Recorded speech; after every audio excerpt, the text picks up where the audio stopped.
Olá, sejam bem-vindos ao Tema é Direito. Este é um programa do curso de Direito do Centro Universitário Franciscano. Converso hoje com o professor Jaci René Costa Garcia, professor por muitos anos aqui do curso de Direito da Unifra. Não, professor, seja muito bem-vindo.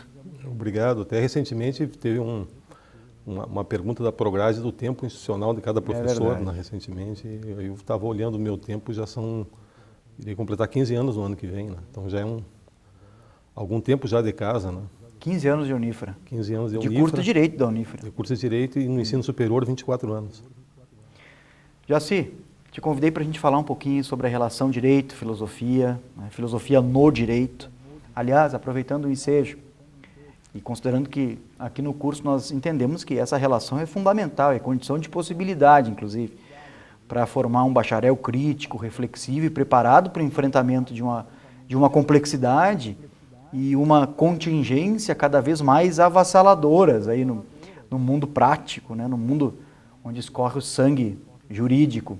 Eu te pergunto, a tua iniciação com essa relação direito e filosofia é uma relação que surge desde o teu ingresso no mundo jurídico ou tu tens formação em filosofia antes de direito? Como é que aconteceu isso contigo? Assim, basicamente, eu acho que desde cedo me interessei por algumas questões filosóficas. No próprio curso de Direito, né?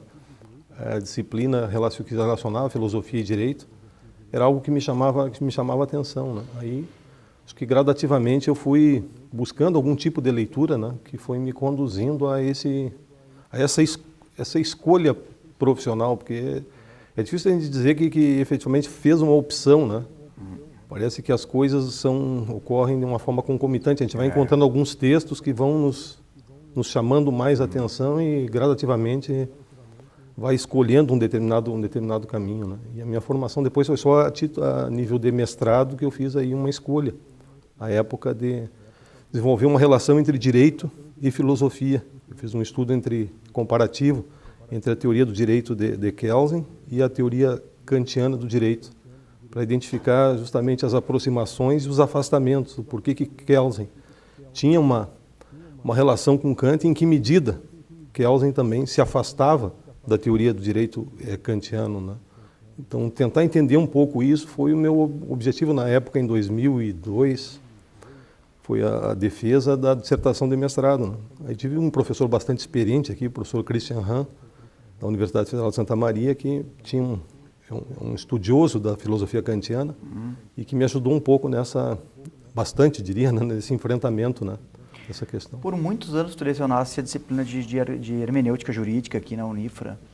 E claro que, talvez lamentavelmente, o aluno ele sempre está envolto pela cultura do manual, ele está preocupado com o direito em si mesmo, né? Dificilmente você encontra um aluno que tem uma preocupação de acoplamento estrutural do direito com outras ciências, como, por exemplo, com a própria filosofia. Né? E qual é o desafio do professor na tua concepção, Jaci, de enfrentamento dessa questão? Porque você recebe um aluno ali que, obviamente, ele está preocupado com o direito, e é saudável que esteja, mas ele tem uma visão limitada do próprio mundo jurídico, achando que o mundo jurídico é incomunicável com outras ciências, como eu disse, e a filosofia ela abre, né, um espaço de questionamento tão interessante aí. Qual é o desafio do professor dessa disciplina e de outras que relacionam esses temas?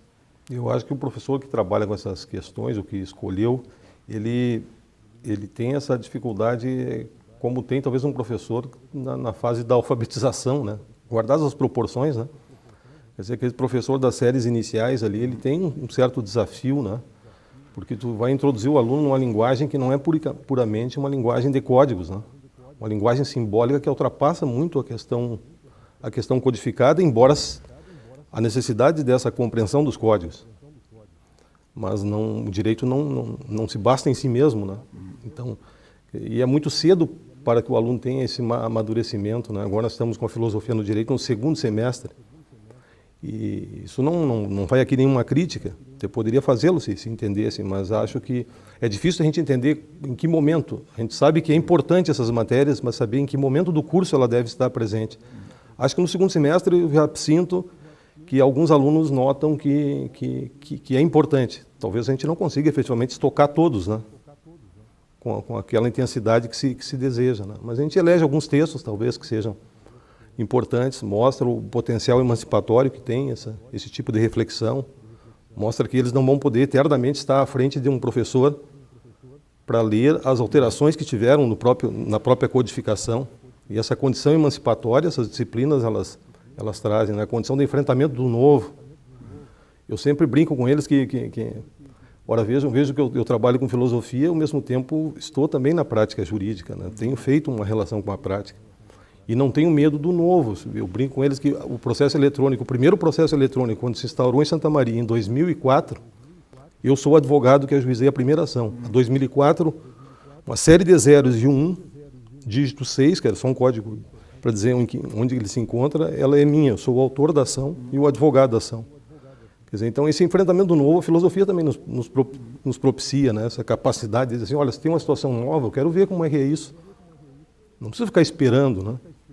Então, quer dizer, esse desafio de enfrentamento é algo que é encorajado, digamos assim, por textos, assim, talvez textos filosóficos encorajem esse tipo de iniciativa, né? Então, eu procuro também trazer esses aspectos práticos, né, e pragmáticos, assim, para dentro da sala de aula, para ver se encorajo eles a fazer determinadas leituras um pouco mais pesadas, né, que são... O que eu percebo, e aí, claro que não é só dentro da universidade isso, mas é em qualquer atividade do mundo jurídico, é que as pessoas elas acabam esquecendo que as bases teóricas do direito elas estão na filosofia, muitas delas, né? São bases ali que são oriundas, por exemplo, de movimentos filosóficos que ocorreram antes da modernidade, depois pós-modernidade, e as pessoas acabam esquecendo disso, como disse.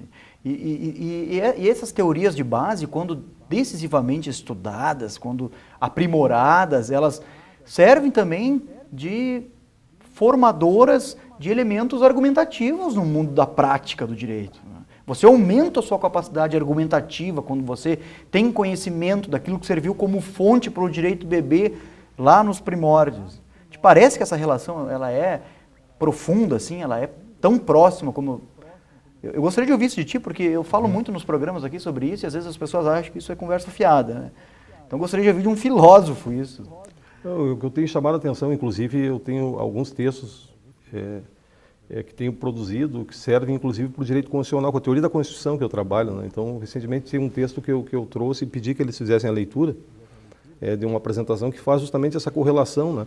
O próprio conceito de pessoa humana, essa ideia de entidade da pessoa humana é um conceito que, nos medievais, ele é um conceito riquíssimo, né? E um conceito que depois vai ser desdobrado. Você rompe com o transcendente, mas cria uma categoria ainda transcendental e tu vai encontrar na moralidade, no desenvolvimento do conceito de moralidade, essa ideia do homem como fim em si mesmo, que vai aparecer na modernidade. Esse engendramento dessas estruturas que vão permitir que a gente identifique o que é o homem enquanto conceito, nós vamos chegar, digamos assim, a um processo identificatório de dizer que o homem é dignidade. E depois o desenvolvimento do Estado vai ter a dignidade como fundamento, é o que aparece em todas as constituições contemporâneas, principalmente no mundo ocidental, né? A dignidade como fundamento do Estado. A gente está dizendo que a pessoa humana é fundamento do Estado. O Estado não é um ente completamente abstrato, ele está aí, de certa forma, para garantir igualdade, liberdade, as diversas liberdades. Tudo isso está, de certa forma, agregado a esse conceito mãe, ou esse conceito forte que é a dignidade. E é um conceito desenvolvido filosoficamente. A gente não pode dizer assim, olha, ele é um conceito que não tem nenhuma unidade, não tem nenhuma relação com a filosofia. Ele é um conceito agora que ingressou num texto jurídico, ele é um conceito jurídico que precisa ser compreendido apenas com aportes do jurídico. Não, parece que esse conceito ele tem uma história, ele tem uma forma de constituição que precisa desse aporte. Agora, nessa mesma linha, é incrível como existem conceitos que são trabalhados diariamente no mundo jurídico, que são conceitos forjados inicialmente na filosofia. A palavra verdade, por exemplo, não é uma palavra que nasce jurídica. É uma palavra que talvez seja o grande desafio da filosofia, seja a investigação do conceito de verdade, o significado da palavra verdade. E várias correntes filosóficas, no decorrer dos séculos, se preocuparam com isso. E o direito, ele simplesmente importa esse tipo de conceito e superficializa, né? E trata de uma forma tão, né, vilipendiosa, de forma inconsequente às vezes. E te parece, aproveitando esse raciocínio, Jaci, que a filosofia anda num ritmo, que a filosofia ocidental ela andou num ritmo e o direito não conseguiu acompanhar esse ritmo. Tu visualizas isso?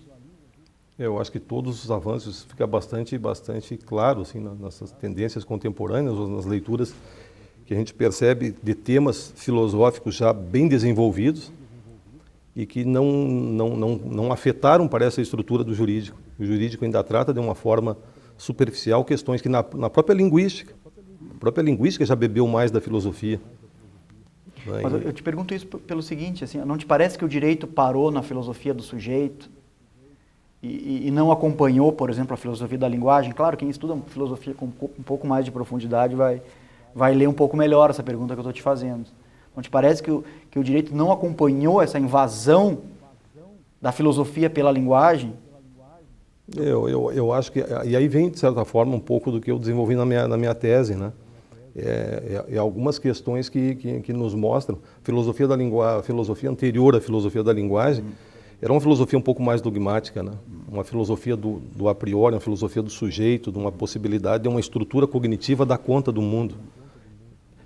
Essas questões dessa, talvez, impossibilidade do sujeito dar conta de tudo, de ter uma linguagem que é muito maior do que simplesmente aquela dos signos, ou de uma linguagem escrita, todo esse simbolismo que nós temos no mundo, ela exige um outro tipo de capacidade, um outro tipo de estrutura do sujeito, que talvez o sujeito da modernidade é um sujeito que não tenha despertado para esse tipo de questão. E é incrível como o direito se apropriou dessa condição, porque se você for estudar lá, por exemplo, o positivismo exegético, né, o positivismo legal, legalista, ele teve, num determinado momento, a pretensão do enfrentamento da maioria das hipóteses aplicativas do próprio direito, né? Ele teve a intenção de antever possibilidades, até que, claro, principalmente depois ali da filosofia da linguagem, se percebeu que isso era uma condição que era praticamente impossível de se alcançar. É assim, porque a questão de antecipar todas as respostas, quer dizer, o mundo é muito mais complexo do que as possibilidades que nós temos de antecipação, né? Então, essa capacidade desse intérprete de um mundo complexo, inclusive o jurista, dar conta de um mundo altamente complexo, com a capacidade de fornecer respostas adequadas, e eu diria também constitucionalmente adequadas, né, dentro dessa nossa percepção constitucional, é algo que exige desse jurista, me parece, algumas leituras que nem sempre a dogmática jurídica vai carregar ou vai fornecer, né? Então, esse aparelhamento, ou essas questões dadas pela filosofia, que me parece assim, bastante importante para uma releitura crítica, né, da própria teoria do direito, do próprio direito contemporâneo, né? Eu acho que no segundo bloco a gente pode partir exatamente daí, porque esse é um tema interessantíssimo, né? Inegavelmente esse é um tema que a gente vai falando que o tempo vai passando e a gente não percebe a importância dele no fenômeno jurídico, no cenário jurídico atual, principalmente. Vamos fazer um pequeno intervalo e a gente já retorna, pode ser assim. Ok. Então fique conosco, não saia daí, nós já retornamos.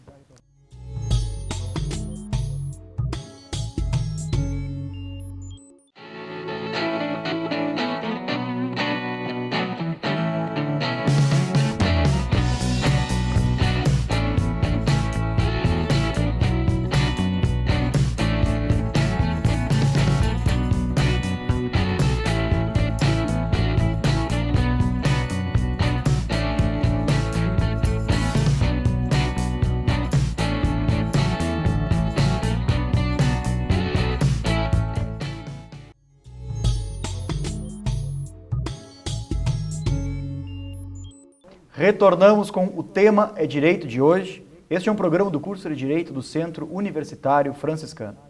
Mande as suas sugestões de pauta para direito@unifra.br, que na medida do possível nós atendemos às solicitações que nos são feitas. São solicitações relacionadas a temas específicos ou a convidados específicos.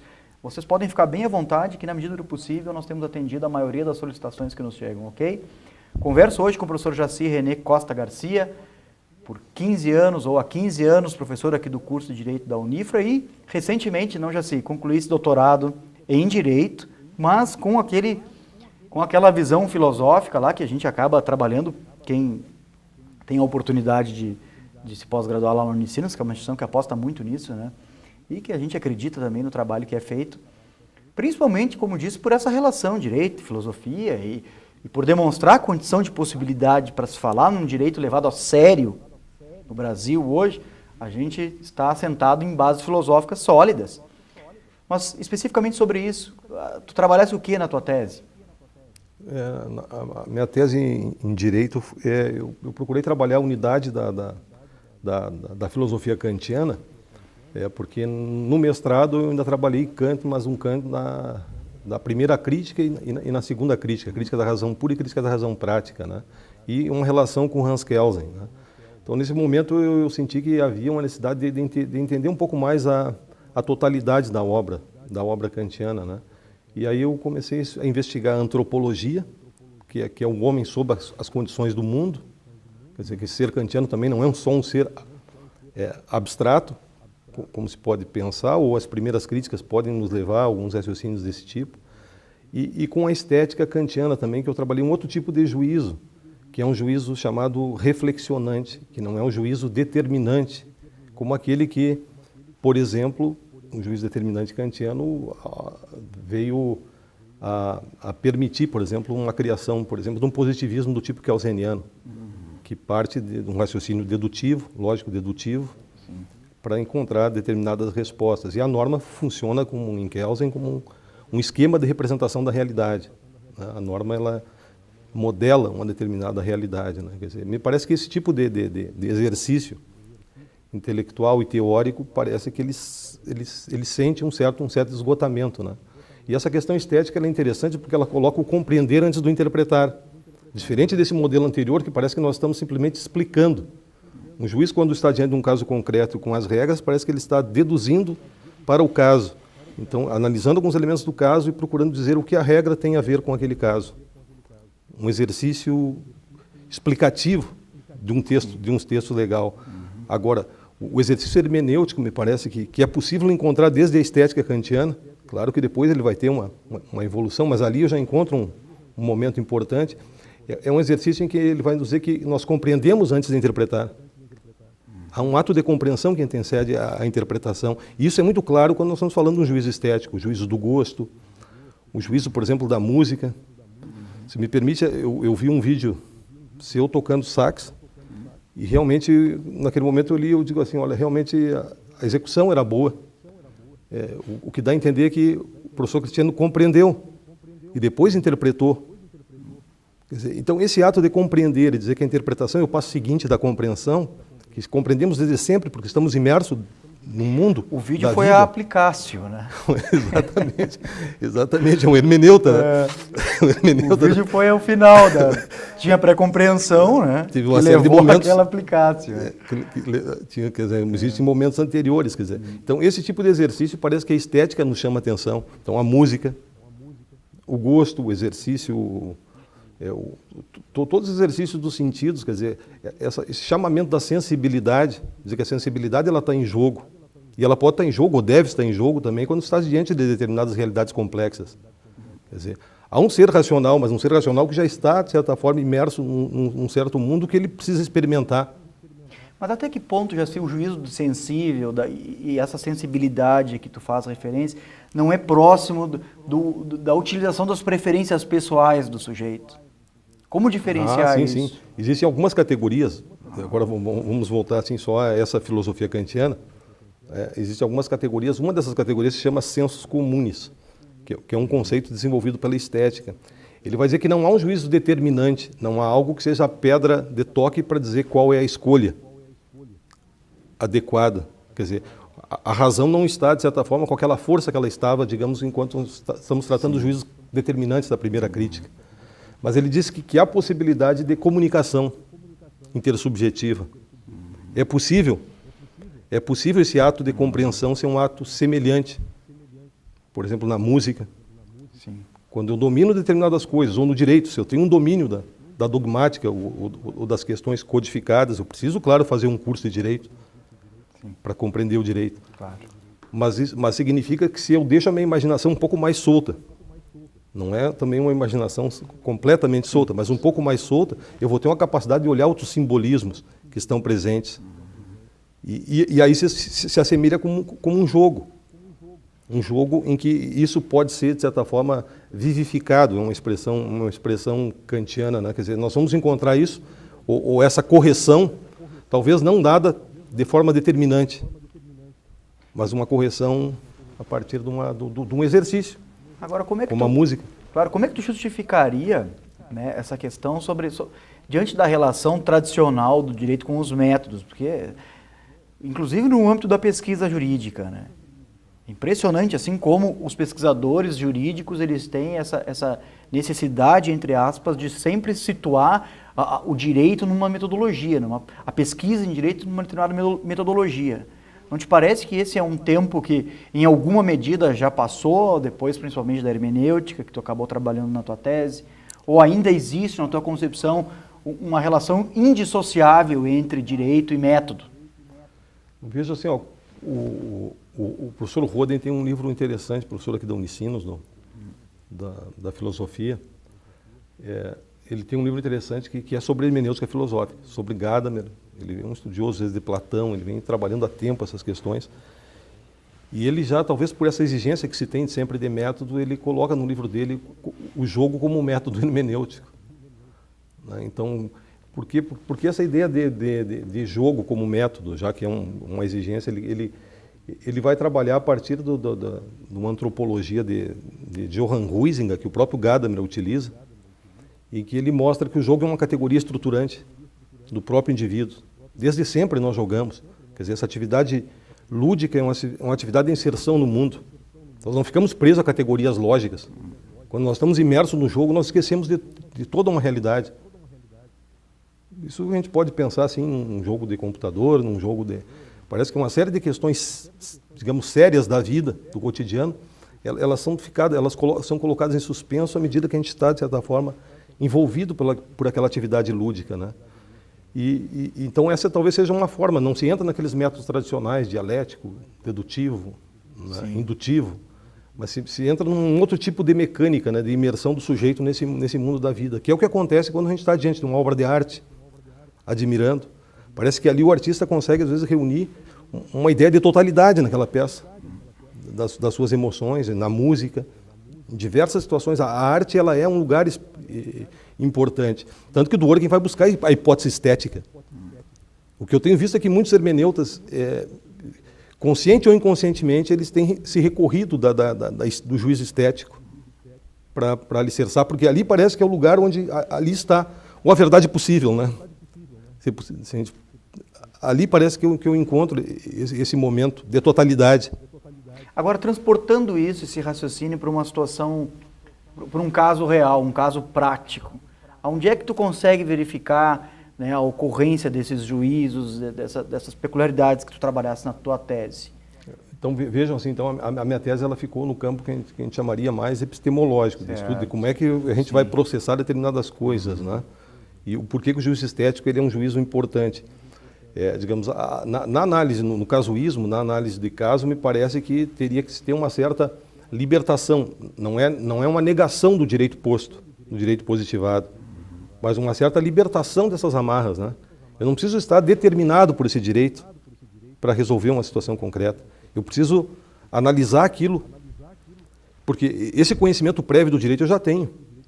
Ou se deve ter, né? Quer dizer, então, isso não significa ser irresponsável dizer que o jurista não precisa conhecer profundamente o direito. Sim. Não, há necessidade desse conhecimento técnico, né? Mas diante da situação concreta eu não preciso ficar preso a essas amarras, de vir já com a resposta determinada pelo direito, como se tivesse já uma fala pronta. Quer dizer, aquilo eu devo encontrar nas particularidades do caso, né? O caso é que vai me trazer elementos. E aí depois eu vou construir. Aí posso utilizar uma teoria dworkiniana da integridade, da coerência, de ter uma compreensão desse todo e produzir uma resposta, olhando inclusive a história institucional, né? E esse é um sistema que te parece assim mais próximo do sistema norte-americano, por exemplo, onde, né, nas especificações da common law, ou no Brasil também teria como aplicar isso? Um sistema de direito escrito e tradicional, né, de forte influência positivista. Sim, mas à medida que a gente consegue avançar, por isso a necessidade dos avanços na teoria da linguagem. Eu só posso exigir isso dentro de um Estado como o brasileiro à medida que eu tenho esse aporte da filosofia da linguagem. Quer dizer, eu preciso ter profissionais já com essa condição, né? Eu acho que esse talvez seja o grande desafio do direito nos próximos anos, né? é construir esse tipo de perfil profissional, né?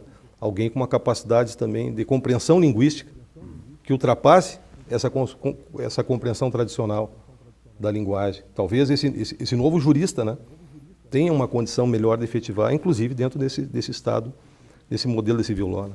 Agora, nesse universo, né, Jaci, do reproducionismo, de um pós-positivismo sustentado em súmulas, em indicativos do STJ, em enunciados, como é difícil, né? Parece que a gente nada contra a maré, mas como diz um colega aí, somos poucos, mas desejamos que sejamos ouvidos. Não, sim, há sempre um sistema, quer dizer, o sistema ele é recursivo, né? Ele quer se manter, né? Ele quer se manter da forma como ele foi posto. Ainda, né, que provocado ali por ruídos externos, né? Ele tem essa autonomia e ele realmente quer... Ele quer se manter. Quer se estabilizar e quer se manter. É análogo a um sistema vivo, ele está querendo se manter, mas eu acho que a gente tem provocado uma certa... um certo ruído, o sistema tem sentido um certo ataque, né? Bastante importante. Eu acho que isso, mas isso não é algo que aconteça, né? Essa modificação que aconteça tão rápido assim. Acho que isso vai levar ainda algum tempo. Jaci, eu queria te parabenizar por todos esses anos de Unifra, pelo trabalho que tu vem desenvolvendo aqui, dizer que as portas do programa estão sempre abertas a ti. Bem, muito obrigado pelo convite. Conversei com o Jaci René Costa Garcia, professor do curso de Direito da Unifra, recém-doutor em Direito pela Universidade do Vale do Rio dos Sinos. Agradecemos pela sua audiência e fique ligados nos próximos programas da TV Unifra. Muito obrigado!